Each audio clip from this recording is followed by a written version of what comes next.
겉으로는 그런 말하고 행동할 때가 있습니다. 예를 들어서 식사 초대를 받아서 집이나 음식점에 가서 식사 대접을 받았습니다. 너무 맛이 없는 거예요. 그래도 우리는 뭐라고 말하죠? 음식이 너무 맛없었어요. 먹느라 힘들었어요. 이렇게 말을 하지 않습니다. 뭐라고 말하죠? 맛있게 잘 먹었습니다. 감사합니다. 라고 합니다. 지난주 수요예배 시간에 많은 분들이 안 오셔서 참 다행이었는데요. 그리고 오신 분들께는 참 죄송했는데 제가 지난주 수요예배 설교 완전 망쳤습니다. 솔직히 설교하는 저도 힘들었는데 설교를 듣는 여러분들은 얼마나 힘드셨겠습니까? 그래도 예배 후에 한 분도 제게 오늘 설교 형편없었습니다. 설교 듣느라 힘들었습니다라고 말씀하신 분이 한 분도 안 계셨습니다. 잘 들었습니다. 애쓰셨습니다. 라고 인사해 주셨습니다. 그 덕분에 이렇게 다시 설교할 수 있게 된 것을 감사드립니다. 이처럼 상대방이 듣기 좋도록 말을 해주는 것, 또 상대방이 듣기 좋은 소리를 해주는 것을 일컬어서 립 서비스라고 합니다.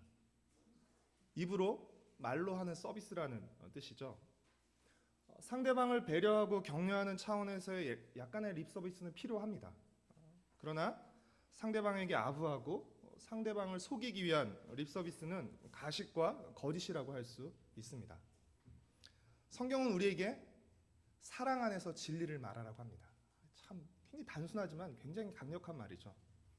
우리는 사랑이라는 이름으로 거짓을 말해서도 안 되고요. 또 사랑 없이 진리만 말해서도 안 됩니다. 우리의 말에는 항상 사랑과 진리가 함께 포함되어 있어야 합니다. 지난주에도 말씀드렸지만 로마서는 1장부터 11장까지 그리고 12장부터 16장까지 크게 두 부분으로 나눌 수 있습니다. 로마서 1장부터 11장까지, 즉 전반부의 내용은 무엇이라고 할 수 있죠? 새로운 표정들. 하나님의 진노 아래 있는, 하나님의 진노 아래 놓인 불의한 인간이 어떻게 하나님 앞에서 의로워질 수 있는가에 대한 내용이 로마서 1장부터 11장에 기록된 내용이었습니다. 이 설명을 네 글자로 줄이면, 장장 11장에 걸쳐서 설명이 시작되지만 네 글자로 줄이면 뭐라고 할 수 있죠? 이신칭의라고 할 수 있습니다. 즉 우리가 행함이 아닌 믿음으로 의롭게 된다는 것입니다.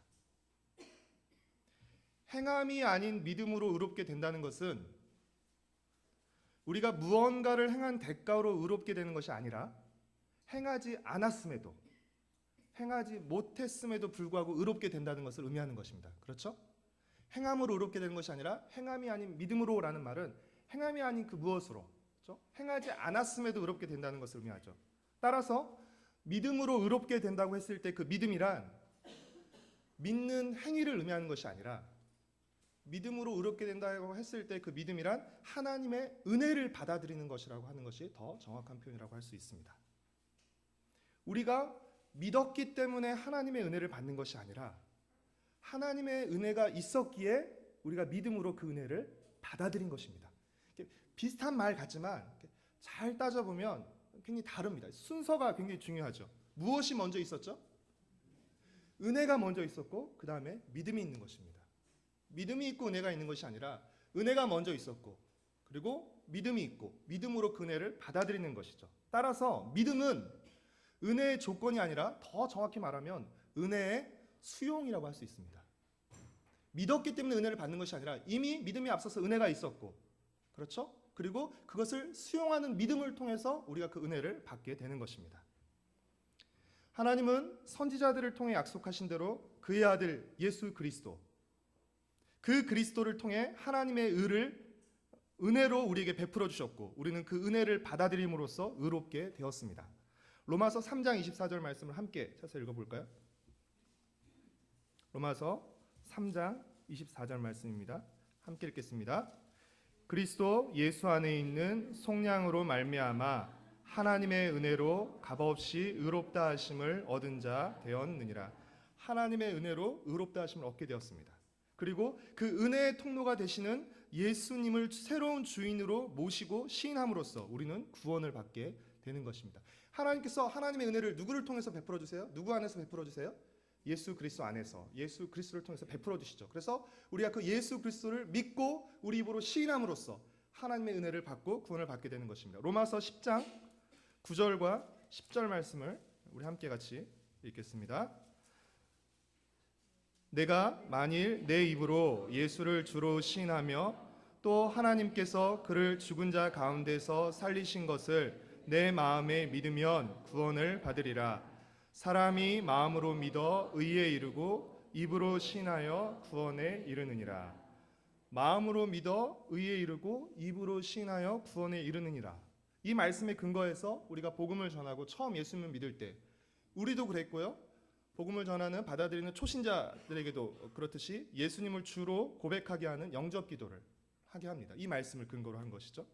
이처럼 우리의 믿음을 우리의 입술로 고백하는 것은 대단히 중요하고 의미 있는 행위입니다. 그러나 동시에 우리는 이 한 번의 믿음의 고백으로 구원에 관한 모든 것을 퉁치려고 해서는 안 됩니다. 이 믿음의 고백은 대단히 중요하고 의미 있는 것이에요. 하지만 이 한 번의 고백으로 구원에 관한 모든 것을 다 퉁치려고 하는 것은 이상한 일입니다. 예수님을 주로 시인하는 이 믿음의 고백은 마치 결혼서약과 같은 것입니다. 결혼식에서 이루어지는 결혼서약을 통해서 신랑과 신부는 이제 법적으로 완전한 부부가 됩니다.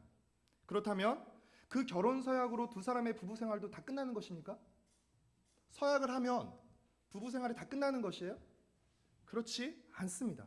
진짜 결혼 생활은 그때부터 시작되는 것입니다. 그렇죠? 결혼 서약을 하는 순간부터 진짜 결혼 생활, 진짜 부부 생활이 시작되는 것이죠. 그리고 앞으로의 그들의 결혼 생활은 어디에 달려 있어요? 그들이 결혼식에서 서약했던 그 결혼 서약을 얼마나 충실히 지켜 나가느냐에 달린 것입니다. 결혼 서약은 결혼식에서 입으로 고백되지만 그 결혼 서약은 결혼 생활 내내 계속해서 삶으로 고백되고 증명되어야 하는 것입니다. 예수님에 대한 우리의 믿음의 고백도 마찬가지입니다. 우리는 예수님을 그리스도로 믿고 입으로 시인하여 구원을 받습니다. 예수님을 향한 이 믿음의 고백으로 우리의 구원은 시작됩니다. 우리의 시작되는 구원은 굉장히 놀라운 은혜이며 축복입니다. 하지만 아무리 시작이 반이라고 하지만 시작 자체가 곧 완성은 아닌 것입니다. 예수님을 주로 시인하는 믿음의 고백으로 우리의 구원이 시작된다면 그 다음은 무엇이겠습니까? 그 믿음의 고백에 걸맞는 삶을 사는 것입니다. 고백 한 번으로 퉁치려고 해서는 안 된다는 것입니다. 지난 주일에 양 목사님께서 주일 예배 시간에서 설교하셨듯이 예수님을 향한 믿음은 무엇으로 증명되는 것이에요? 예수님을 향한 태도로 증명되는 것입니다. 예수님을 주로 시인하는 믿음의 고백, 예수님을 주로 시인하는 우리 믿음의 고백은 뭘로 증명되는 것이에요? 그것을 고백하는 우리 목소리의 크기입니까? 아니면 굉장히 이렇게 감동적인 그런 표정입니까?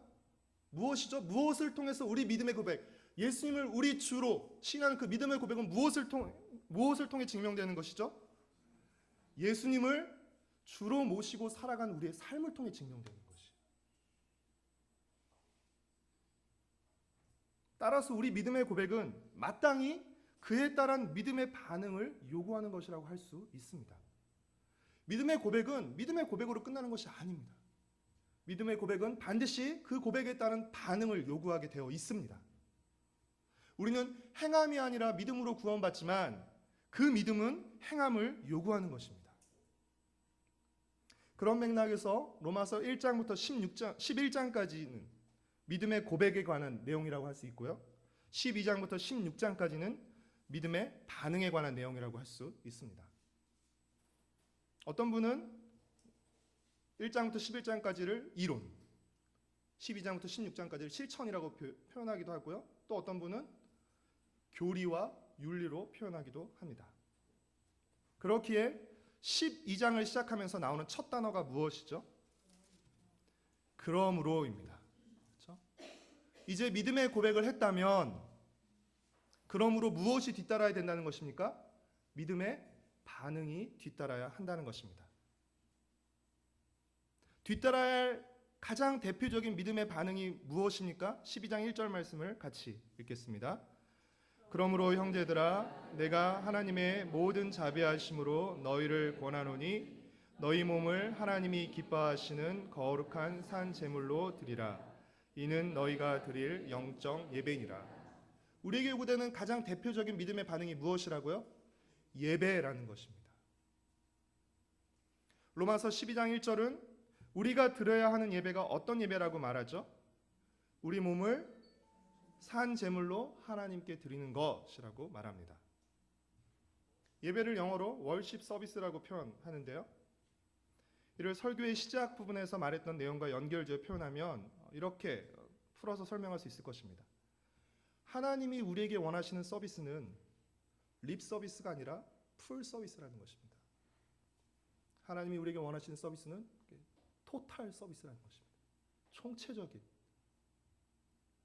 하나님 우리가 입만, 말만으로 하나님을 섬기는 것이 아니라 우리의 온 몸과 우리의 온 삶으로 하나님을 섬기기를 원하신다는 것입니다. 하나님 우리가 주일날 교회에서만 드리는 예배가 아니라 평일날 우리 삶의 모든 일상 속에서도 하나님을 예배하기를 원하신다는 것입니다. 그런 맥락에서 예배란 단순히 하나의 종교 의식이 아니라 종교 행위가 아니라 하나님을 섬기고 기쁘시게 하는 새로운 삶의 방식, 새로운 삶의 스타일이라고 할 수 있습니다. 하나님을 섬기고 하나님을 기쁘시게 하는 새로운 삶의 방식은 어디에서 출발하냐면 우리 자신에 대한 새로운 인식에서 출발합니다. 그렇다면 우리 자신에 대한 새로운 인식을 가능케 하는 것은 무엇이죠? 바로 하나님의 은혜를 받아들임으로 새로워진 우리의 신분입니다. 하나님의 은혜로 우리의 신분이 새로워졌기에, 달라졌기에 그 새로운 신분 속에서 새로운 의식이 생겨나고 그 새로운 의식 위에서 새로운 삶이 펼쳐지게 되는 것입니다. 예수님을 믿기 이전에 우리의 신분은 무엇이었습니까? 한마디로 표현하면 무엇이었죠? 죄의 종, 죄의 노예였습니다. 우리가 예전에 죄의 종이었다는 것은 그렇다면 우리의 주인이 누구였다는 말이 되는 것이죠? 죄였다는 것입니다. 죄의 종이었다는 것은 우리의 주인이 죄였다는 것이죠. 우리는 가장 포악하고 악랄한, 가장 잔인한 죄라는 주인 밑에서 비참하게 살아가던 죄의 노예들이었습니다. 염전 노예들보다 못한 아주 불쌍한 죄의 노예들이었습니다. 그러나 예수님을 믿고 주로 시인함으로써 우리는 예수님을 주인으로 모신 의의 종이 된 것입니다. 그렇기에 예수님을 주인으로 모신 우리에게는 우리의 존재에 대한 세 가지 새로운 인식이 요구됩니다. 첫 번째는 나의 옛사람은 십자가에서 예수님과 함께 죽고 나는 부활하신 주님과 함께 살아난 새로운 사람이라는 인식입니다. 나는 새로운 사람이다. 예수님을 믿는다고 해서 우리 모습이 갑자기 변하지 않아요. 그렇죠? 예수님 믿기 전에는 굉장히 이렇게 표정이 설명이 적절치 않네요. 예수 믿는다고 갑자기 우리의 표정의 얼굴이 천사처럼 바뀌는 거 아닙니다. 예수님 믿는다고 해도 우리 별로 이렇게 겉으로 드러나는 변화는 없어요. 그렇죠? 없을 수 있습니다. 하지만 그럴지라도 우리는 결코 예수님 믿기 이전에 그 사람이 아닙니다. 우리는 예수 그리스도와 연합함으로써, 믿음으로 연합함으로써 죄에 죽고 의에 대해서 살아난 새로운 사람들입니다. 고린도서 5장 17절의 말씀처럼 우리는 그리스도 안에서 새롭게 창조된, 새롭게 지음받은 새로운 피조물, 새로운 사람인 것입니다. 그래서 우리 자신은 새로운 사람이라는 인식, 그리스도 안에서 나의 옛사람을 죽고 그리스도와 함께 살아난 새로운 사람의 인식이 우리에게 필요합니다. 두 번째, 우리의 몸은 하나님께 바쳐진 몸이라는 인식입니다. 우리의 주인은 더 이상 죄가 아니라 예수님이십니다. 요한계시록 5장 9절에 보면 예수님께서 우리를 피로 사서 하나님께 드리셨다라는 표현이 있습니다. 우리의 주인이신 예수님께서 우리를 사서 하나님께 드리셨습니다. 그러면 우리의 몸은 이제 누구의 몸인 것이에요? 하나님의 몸인 것이죠. 하나님께 바쳐진 몸인 것이죠. 따라서 우리는 우리 몸이 나의 몸이 아니라 하나님의 몸, 하나님께 바쳐진 몸이라는 인식을 가지고 우리 몸을 어떤 것을 행하는 도구로? 죄를 행하는 불의의 도구가 아니라 하나님의 뜻을 행하는 의의 도구로 드려져야 하는 것입니다. 세 번째는 우리는 주님의 몸을 이루고 있다는 인식입니다. 우리는 예수님을 믿음으로써 예수님과 연결될 뿐 아니라 예수님과 연결된 다른 이들과도 연결되어서 한 몸을 이루게 됩니다. 그렇죠? 예수님을 믿으면 예수님과 연결되는데 예수님과만 연결되는 것이 아니라 예수님과 연결된 다른 이들과도 연결되어서 한 몸을 이루게 되죠. 그것이 무엇이죠? 바로 교회입니다. 예수님을 주로 시인한다는 것은 예수님을 머리로 하는 한 몸의 일부분이 되는 것을 의미하는 것입니다. 나는 주님 안에서 새로운 사람이고 내 몸은 주님께 바쳐진 몸이고 나는 다른 성도들과 함께 주님의 몸을 이루고 있다는 이런 새로운 인식은 우리로 하여금 우리 몸을 거룩한 산 제물로 드리는 예배의 삶을 살 수 있게 하는 것입니다. 이러한 인식 위에서 그 새로운 삶이 가능한 것입니다. 이러한 새로운 인식 위에서 서로 다른 지체들이 모여서 한 몸을 이루어가는 공동체의 삶을 살 수 있게 되는 것입니다. 이러한 사실은 이제는 우리가 하나님과의 화목한 관계 속에서 정말 아름답고 멋진 삶을 살 수 있게 되었다는 것을 의미하는 것입니다. 저는 이것이야말로 예수 그리스도를 통해 베풀어진 구원의 은혜의 실체라고 생각합니다. 여러분, 구원의 은혜가 무엇이죠? 구원의 은혜란 이제 아무렇게나 살아도 구원을 받을 수 있다거나 이제 구원은 따놓은 당상이니까 마음 놓고 죄를 지어도 되는 것이 아닙니다. 구원의 은혜란 무엇이에요? 이전에 죄의 종으로 살던 때 불가능했던 그 의로운 삶, 그 경건한 삶, 하나님을 기쁘시게 하는 삶이 이제는 가능하게 되었다는 것입니다. 죄의 종으로 살 때는 이런 삶이 불가능했습니다. 하지만 이제는 예수 그리스도의 종이 됨으로 말미암아서 이 새로운 삶이 하나님을 기쁘시게 하는 삶이 거룩한 삶이 경건한 삶이 가능하게 되었다는 것입니다. 따라서 이제 하나님의 자비하심을 받아 새롭게 된 우리는 우리의 몸으로 우리가 가진 모든 것으로 우리의 전 존재로 하나님을 하나님으로 대우하고 섬겨야 하는 것입니다. 이것이 예배입니다. 그리고 이 예배의 핵심은 섬김입니다.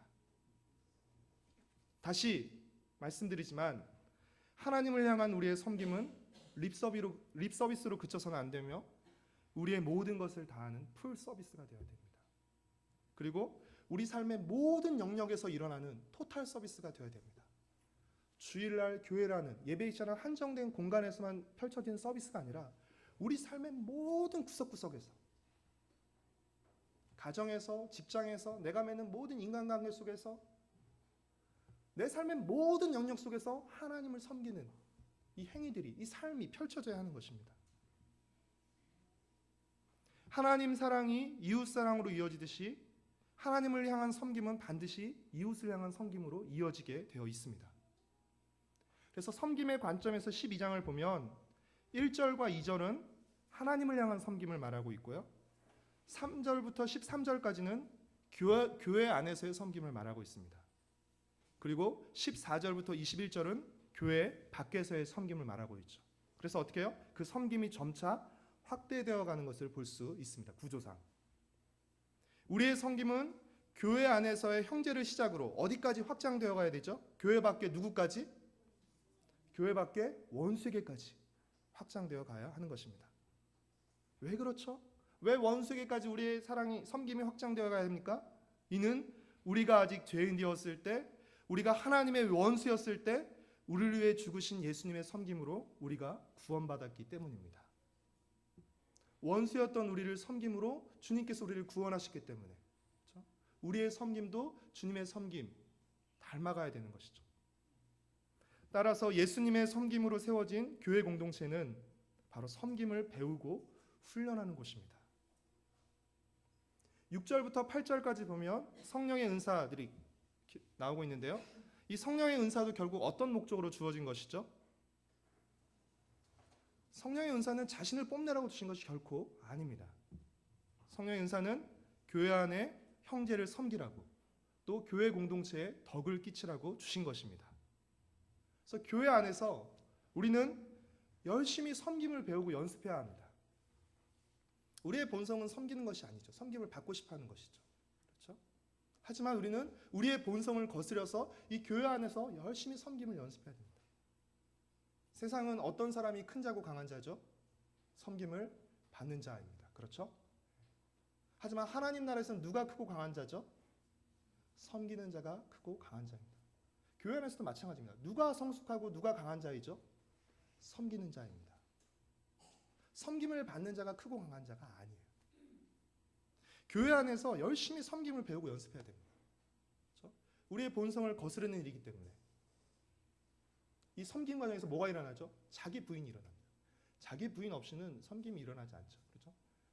성질이 죽어야, 그렇죠? 내 성질이 죽어야, 내 스타일을 버려야 섬김이 가능해지죠. 교회 안에서 이것들을 배워나가는 것입니다. 징글징글 맞은 사람들과 함께 살아가면서 그 사람들이 나를 성숙하게 만드는 것이죠. 그래서 교회 안에서 이 섬김을 많이 연습해야, 사실은 교회 안에서 섬김을 연습하는 것은 교회 안에서만 잘 섬기는 것이 아니에요. 여기서 잘 섬김을 연습해야 우리가 어떻게 해요? 교회 밖에 나가서도 섬길 수 있는 사람들이 되기 때문입니다. 그래도 교회 안에 있는 사람들은 양반입니다. 그렇죠? 교회 밖에는 더 무시무시하고 징글징글 맞은 사람들이 있죠. 근데 그 사람까지 섬기 것, 그렇죠? 교회 안에서 열심히 섬김을 배우고 연습할 때 우리는 교회 밖에서도 섬김의 삶을 살 수 있습니다. 교회는 섬김을 받기 위해 세워진 공동체가 아니라 섬기기 위해 세워진 공동체입니다. 하나님을 섬기고 세상을 섬기는 공동체가 바로 교회입니다. 여러분은 교회 안에 있는 사람들입니다. 예수 그리스도의 섬김을 받고 이 섬김의 공동체 안에 들어온 사람들이죠. 그래서 예수님을 닮아가는 사람, 예수님의 섬김을 본받는 사람이 큰 자인 것입니다. 사랑하는 성도 여러분, 하나님의 은혜로 우리의 구원이 시작되었습니다. 그리고 하나님의 성실하심으로 시작된 우리의 구원은 약속대로 완성될 것입니다. 놀랍고 감사하죠. 이 또한 하나님의 은혜입니다. 시작된 구원이 과거이고 완성될 구원이 미래라면 우리에게 남은 것은 무엇이죠? 뭐가 남았죠? 현재가 남아 있습니다. 그렇죠? 믿는 순간 점핑해서 결과로 미래로 바로 뛰어가게 하신 것이 아니잖아요. 그렇죠? 우리의 구원의 원인이 과거에 일어난 십자가의 사건이고 우리 구원의 결과가 미래에 일어날 예수님의 재림과 함께 있게 될 완전한 부활과 영생이라면 오늘 우리에게 남은 것은 무엇이에요? 이 구원의 내용을 현재의 변화된 삶으로, 새로운 삶으로, 섬김의 삶으로 채워가는 것입니다. 구원의 원인이 있고 구원의 결과가 있습니다. 과거가 있고 미래가 있습니다. 그럼 남은 것은 무엇이에요? 현재 구원의 내용이 우리에게 남아있는 것입니다. 현재 우리에게 남은 구원의 내용을 우리가 채워가야 되는 것입니다. 무엇으로요? 새로운 삶으로, 섬김의 삶으로, 사랑의 삶으로, 예배의 삶으로 구원의 내용을 채워가야 하는 것입니다. 하나님은 우리 삶의 최종 결과만 구원하시길 원하시는 것이 아니라 우리 삶의 현재도 구원하길 원하십니다. 우리 삶의 내용도 구원하길 원하세요. 우리의 구원이 아무 내용 없이 빈 껍데기만 있어서는 곤란합니다. 정말 마지막에 이 사람의 믿음이 진실된 믿음의 고백이었는가 하는 것은 하나님이 확인하시겠지만 만약 껍데기만 있고 아무런 내용이 없다면, 고백만 있고 아무런 삶이 없다면 정말 그 믿음이 진실된 믿음이었는지 자신의 확신에 찬 착각은 아니었는지 그건 모를 일입니다.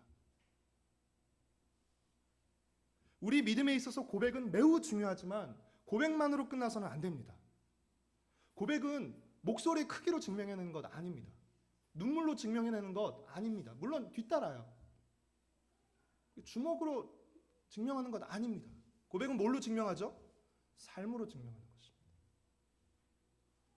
예수님께서도 마태복음 7장에서 굉장히 무서운 말씀인데요. 나더러 주여 주여 하는 자마다 다 천국에 들어올 것이 아니라 하나님 아버지 뜻대로 행하는 자야 들어올 것이라고 말씀하셨습니다. 제 말이 아니라 예수님의 말씀. 고백의 진실함은 그 고백에 따른 삶으로 증명되는 것입니다. 사랑하는 성도 여러분, 조금 부담되시죠? 우리에겐 부담이 좀 필요합니다. 하지만 여러분에게 좋은 소식을 들려드리려면 여러분 순서를 잊지 마십시오. 하나님의 자비하심이 있고 그 다음에 예배가 있는 것입니다. 우리가 예배를 잘 들어야 하나님의 자비하심을 받을 수 있는 것이 아니라 하나님의 자비하심이 먼저 있었기에 우리가 하나님께 예배를 드릴 수 있는 것입니다. 우리를 향한 주님의 섬김이 있었기에 주님을 향한 우리의 섬김이 가능한 것입니다. 하나님께서 먼저 우리를 위해 자신의 아들까지도 아끼지 않고 모든 것을 아낌없이 내어주셨기에 우리 역시 하나님을 위해 우리의 몸을, 우리의 모든 것을 아낌없이 드릴 수 있는 것입니다. 우리를 향한 주님의 섬김이 있었기에 주님을 향한 우리의 섬김이 가능한 것. 그리고 주님을 향한 우리의 섬김은 반드시 우리의 이웃을 향한 섬김으로 나타나야 된다는 사실을 기억하시기를 바랍니다. 우리의 섬김과 봉사는 하나님의 은혜에 대한 당연한 반응일 뿐입니다. 마치 이것을 잘해서 뭘 더 받는 것이 아니라 이미 앞서 받은 그 은혜에 대한 마땅한 반응. 하나님은 우리의 섬김을 통해서 우리의 이웃이 그들을 향한 주님의 섬김을 깨닫고 주님을 향한 섬김으로 나아오기를 원하십니다. 하나님과 세상 사이에 성도가 있고 교회가 있는 것입니다. 사랑하는 성도 여러분, 하나님의 자비하심을 받은 여러분, 형용할 수 없는 놀라운 하나님의 은혜를 받은 여러분, 여러분은 그러므로의 삶을 살고 있습니까? 그럼에도의 삶을 살고 있습니까? 우리는 하나님을 향해 립 서비스의 삶을 살고 있습니까? 아니면 풀 서비스의 삶을 살고 있습니까? 스스로 지혜 있는 체하며 높은 데 마음을 두며 살고 있습니까? 아니면 함께 공감하며 낮은 데 마음을 두고 살고 있습니까? 우리는 섬김을 받는 삶을 지향하고 있습니까? 섬기는 삶을 지향하고 있습니까? 우리는 자신의 영광을 위해 살아가고 있습니까? 하나님의 영광을 위해 살아가고 있습니까? 우리는 세상과 같아지기 위해서 애쓰고 있습니까? 세상과 구별되기 위해서 애쓰고 있습니까?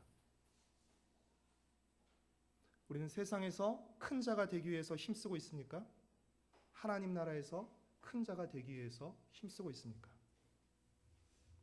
우리에게 허락된 새 생명과 새 생활의 축복을 낭비하지 않고 우리의 온 몸이, 우리의 온 인생이, 우리의 가정이, 또 우리 세도록교회가 주님을 섬기며 이웃과 세상을 섬기는 일에 값지게 드리고 사용되기를 간절히 소망하고 축복합니다. 우리 함께